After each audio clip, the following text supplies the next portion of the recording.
Welcome to the newest episode of Beyond the Fame with Jason Fraley. I'm your host, Jason Fraley, picking the brains of the top filmmakers, musicians, and artists of our time.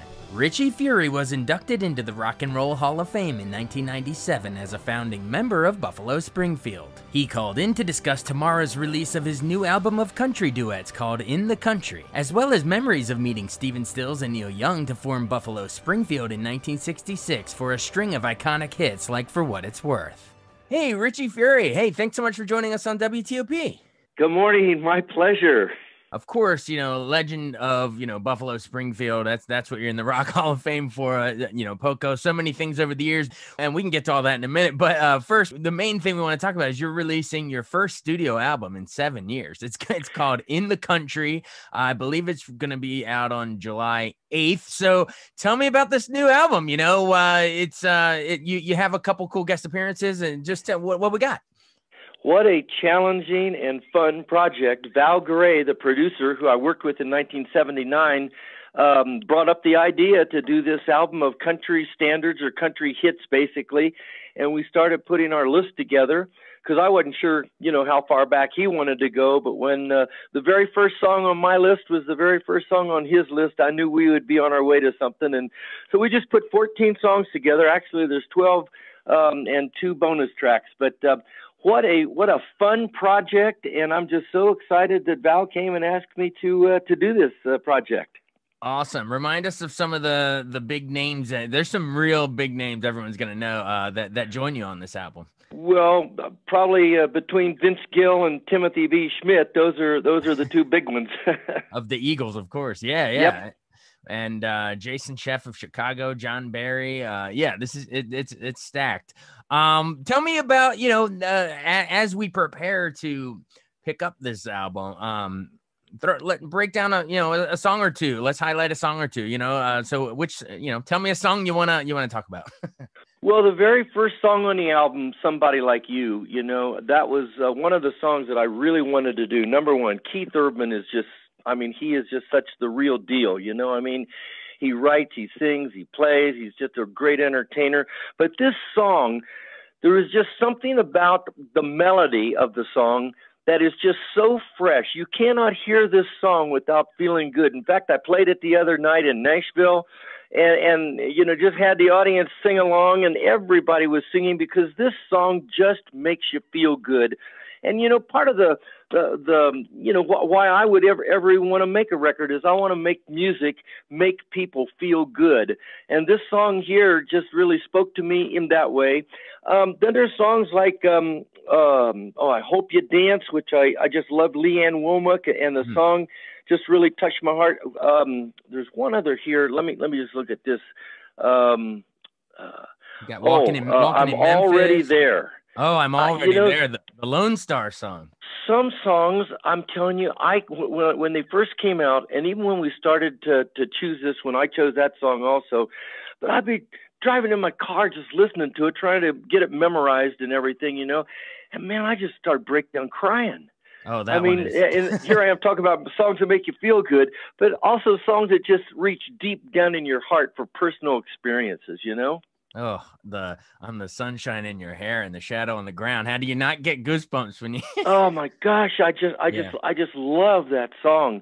Yeah. Well, same with I Hope You Dance. You mentioned. That one is that'll get you emotional too. And I remember my grandfather when that came out, he bought it. He gave it to my little sister. He was like, "This reminds me of go journey in life." Like that song is. But then or Somebody Like You. You mentioned when Keith Urban sings, "I want to feel the sun shining down on me and you." It just makes you smile.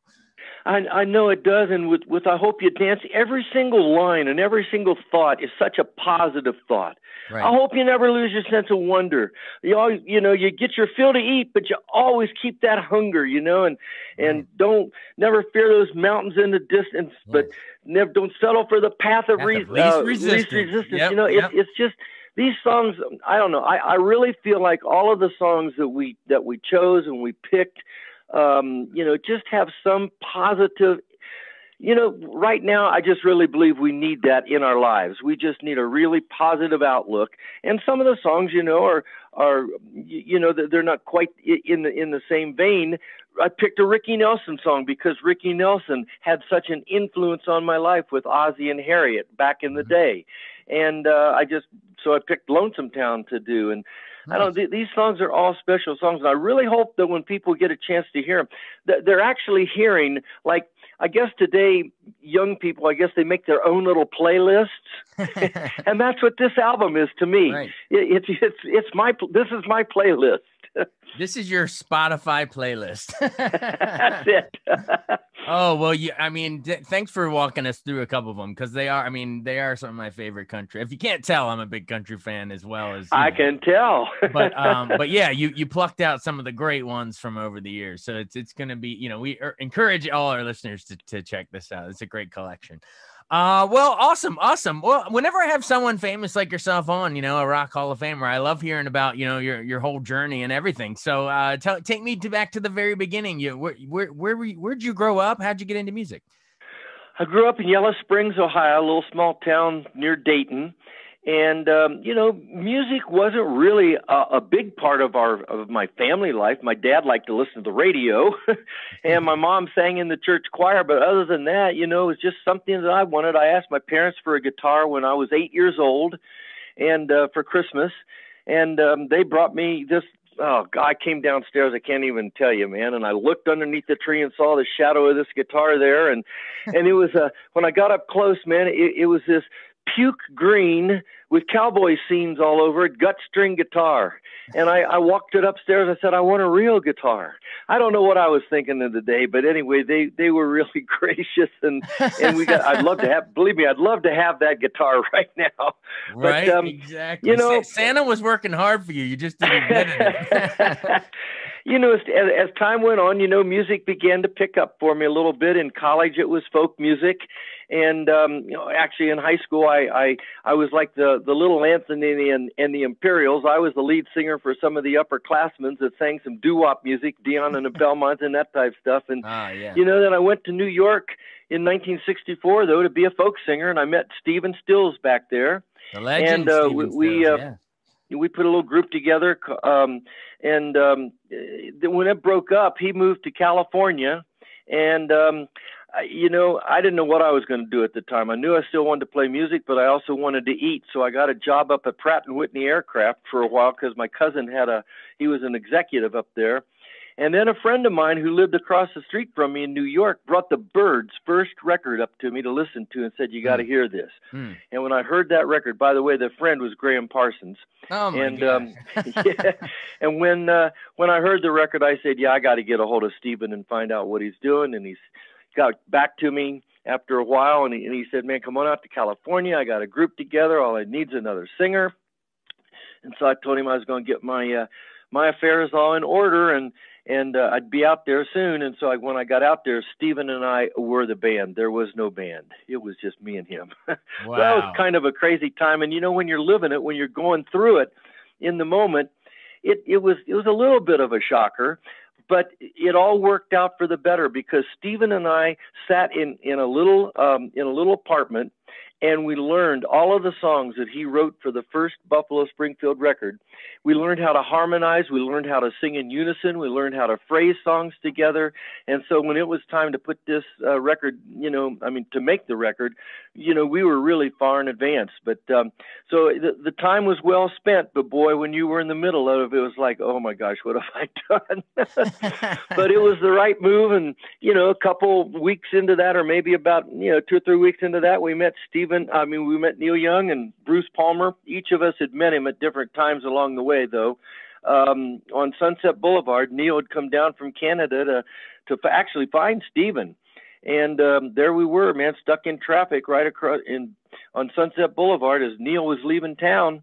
And we got out of the cars, in a parking lot, Ben Frank's parking lot, a little restaurant there, and talked about starting a band together, got back to the apartment, and that was it, man. We started a little band back in 1965. A little band that became legendary. Not a super long run originally, but just a powerful, iconic group. I mean, well, and I want to double back for a second. The band you referenced in the beginning was the A-Go-Go Singers, because you were with Cafe A-Go-Go, the famous spot in New York. That's where you and Stephen Stills first hooked up. But once you made it to LA, the big band we're talking about is Buffalo Springfield. So so you said it was you, Stephen Stills, Neil Young, of course, Bruce Palmer, and Dewey Martin. I guess that was the original lineup there.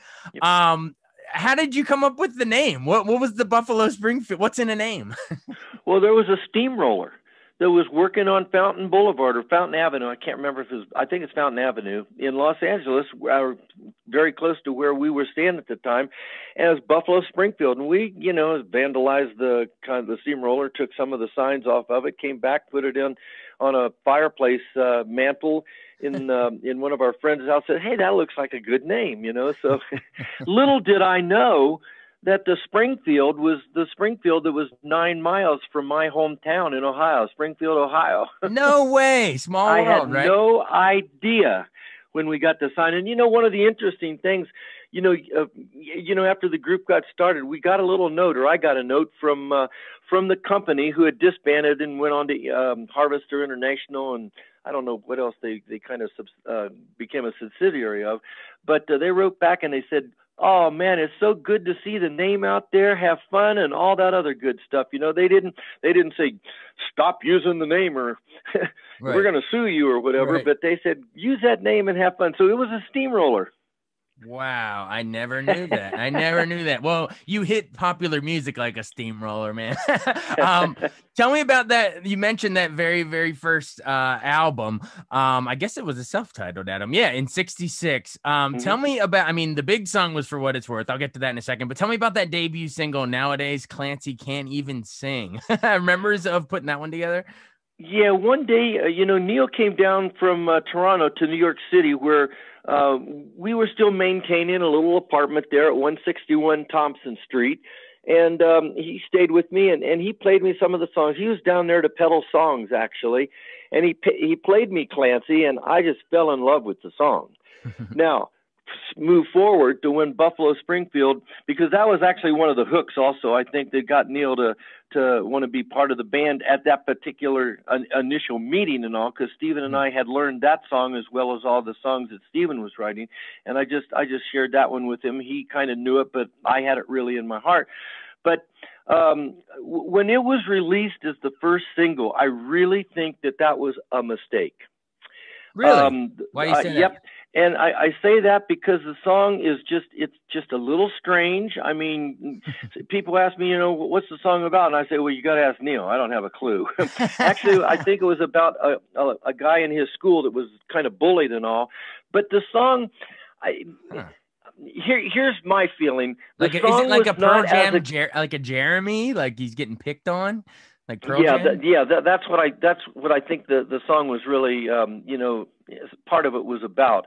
Right. But the song that, in my opinion, that should have been this very first single, because it was so much more accessible to a general public, would have been "Do I Have to Come Right Out and Say It?" I think it was more of a song that people can grab onto. Because Clancy was just, is it esoteric? Is that the word I want to use? Yeah, I don't know. Yeah, it's just a little strange. And Do I Have to Come Right Out and Say It? It was just so simple. It was a love song, had a great melody and a great message. And that's just, hey, Jason, that's just my personal opinion, but that's how I felt about it. Hey, I love hearing that, because I'm sure different band members would say different things. But you're right. I guess you're, mid-60s. It was some heady, trippy times. You could probably get away with releasing an esoteric one first, maybe. But you had Sit Down, I think. I Love You. There was a bunch on that first one. But we got to talk about For What It's Worth. That is Buffalo Springfield's biggest lasting legacy. And we actually had I talked to Stephen Stills a couple years ago when Crosby, Stills, and Nash, and we invite our listeners to check out that podcast in our archives. But they came and sang like at the National Christmas Tree lighting, and I was talking to Stephen Stills about, and I asked what line registered the most for him from that song still today. And actually, I'll ask you what and then I'll reveal what he said. What line in For What It's Worth do you think is still applicable the most today? Well, I mean, probably Paranoia Strikes Deep. I don't know. Into your heart it'll creep, right? Yeah. I think he said there's a man with a gun over there was his line. Yeah. But anyway, tell me about the recording of that song. That is an all-timer. Well, did he tell you the backstory of that too? And this is, we were over at his house, and Ahmet Ertegun was in town. Ahmet was the president of Atlantic Records. And, the album, as we released it, first off, it didn't quite gain the momentum or have the success that I think everyone was looking for. So Ahmet was out in California just looking to hear songs that we were going to put on the second album. And after Stephen played some songs and Neil played some songs and I actually played a couple songs, we're packing up our instruments and everything. And Stephen said, "Oh, I got one more For What It's Worth." And that was that's the title. And that was it. Wow. Because the title isn't even in the song anywhere. Right. Most people just know it as "Stop Children, What's That Sound?" Right. And so that's the backstory that I remember.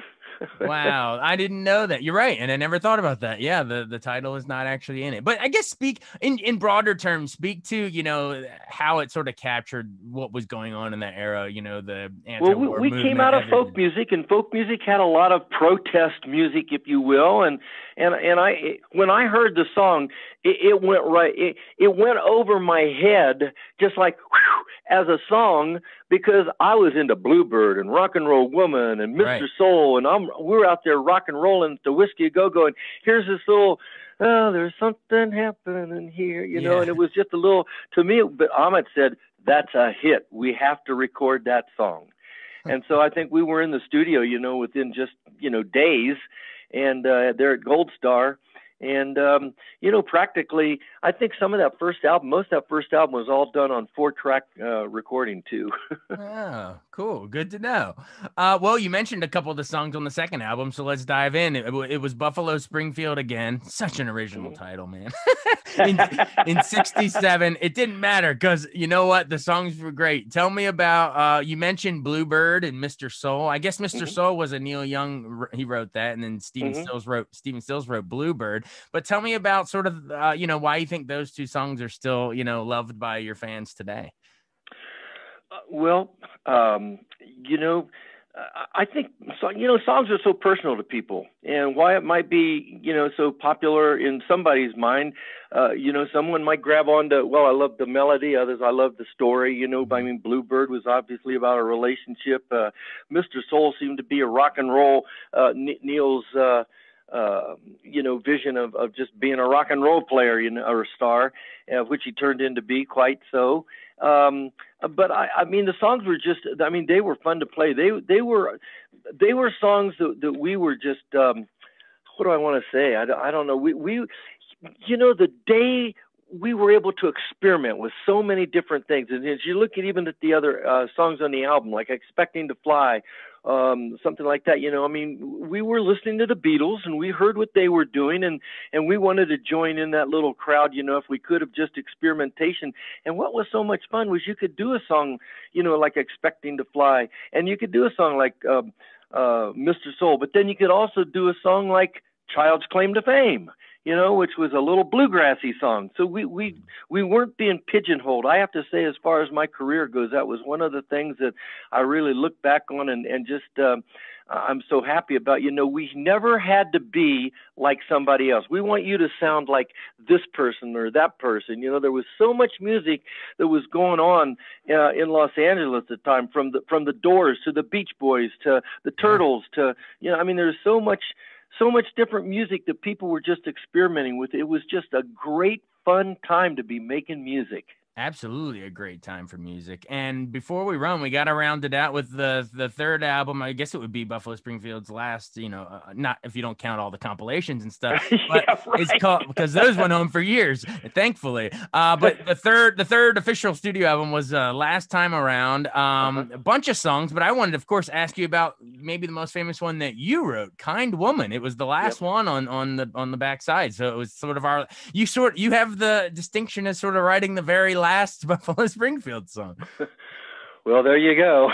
Leave it to me to break that band up. You ended it.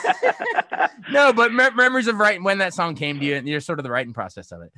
Well, I'll tell you, there, at the Whiskey A Go-Go, there was this lady that came and stood right in the front. Actually, she came with her boyfriend, who was in a group called The Leaves at the time. And he said, "You got to hear this new band down at the Whiskey." And so she came down and she would, like, night after night, because we were there for about 6 weeks, and she would be right there in the front row. And man, even without my glasses on, man, she caught my attention. And I wrote that song about her, and today we're 55 years together. Oh, congratulations. We'll all be so blessed if we could all our marriages can make it that long. That's what I'm going for, man. Well, we also, I guess around that time, that lineup of Buffalo Springfield at the end included Jim Messina at the time, obviously, and Future would do Loggins and Messina. But I want to talk to you about Jim, because you and him would go on to form the country rock band Poco. Tell me about, and I guess what would you say the most famous song? Probably Crazy Love, but talk about just those days, because that sort of will sort of be our segue back into your new country album. But we got to hit Poco. Jimmy and I mean, we saw the writing on the wall. We knew when, the group was not going to be, going on much longer. And we just got to talking and said, hey, when the group breaks up, and my feeling was, as long as Stephen was in the band, I was in the band, because when I look at Buffalo Springfield, I say it was Stephen's band. He was the heart and soul of the band. Right. So when he left the band, and Jimmy and I just decided we were gonna follow on with our vision of doing this kind of, hopefully crossing over country music and rock and roll music, actually going from the rock and roll side to the country side. And so that was really what was the beginning there, with Picking Up the Pieces being Poco's first record of and that song kind of tells the story, hey, you guys, I'm really just a lot like you, speaking to the country market at the time. And so it was that's what we had in mind, and we followed through with that vision, and we actually started a genre which became some of the biggest, probably the most significant American rock and roll music, with the Eagles. Glenn Fry used to sit on my living room floor when I was rehearsing Poco. No way. Oh yeah, right there at 2300 Laurel Canyon Boulevard. There he came in, man, and that was before he was on the corner in Winslow, Arizona. He was on your That's right. Before he was on the corner of Winslow, Arizona, he was there at 2300 Laurel Canyon Boulevard. That would have been too long to fit into the lyric there. But you're so right. You, and then of course the Eagles with Fry and Henley and everybody. That is one of the coolest. I just smile. My heart swells thinking about that sort of country rock era, and it became, I mean, even a little harder rock as it went on, obviously. Yeah. Post Hotel California on, but a lot of what the country music today kind of sounds a lot like that, more of country rock vibe. You guys kind of started all of it. We did. Final seconds before we plug the album one last time, but final seconds, just to put a button on the Buffalo Springfield. What was it like going into the Rock and Roll Hall of Fame with those guys? Because like we said, 3 albums, but 3 massively important cultural, groundbreaking. It was a groundbreaking moment. So of course you would go in the Rock Hall, but it's still that's got to be a nice honor. Jason, it was. And I mean, the people would recognize you and your peers, and acknowledge, your contribution to music. It was very humbling, and it's really a great honor to be holding on to. That was in '97, I guess. And you did like a comeback tour shortly after that for a little bit, right? We did about 10 years ago. Yeah. Nice. And that was without, obviously, Bruce and Dewey, who had passed away. We did We did 7 shows. Do you stay in touch with Neil Young or Stephen Stills or any of those guys? Yeah, and actually we're getting together in about 3 weeks to do an interview for a documentary that's my manager's putting together with me, and Cameron Crowe is going to be doing the moderation of the interview. Really? Almost so famous it's gonna himself. We're going to see each other in a couple weeks. Oh, that's so good to hear. Long live Buffalo Springfield. That's what I say. It is iconic stuff. But well, all right, look, keep an eye out for that interview or in that documentary. But in the meantime, pick up a copy of Richie Furay's first studio album in 7 years, folks. It's called In the Country. So many great songs. Somebody Like You, I Hope You Dance. What else did we say? Walking in Memphis. I'm already there. I'm already crying. Hey, thanks so much for doing this. This was awesome getting to talk with you and Buffalo Springfield memories. This was great. Thanks, Jason. Talk to you, man. Appreciate it. Bye-bye. All right, be well. Bye. Thanks so much for joining us on Beyond the Fame with Jason Fraley. Remember to hit the subscribe button and give us a 5-star rating if you like what you hear. We'll see you next time.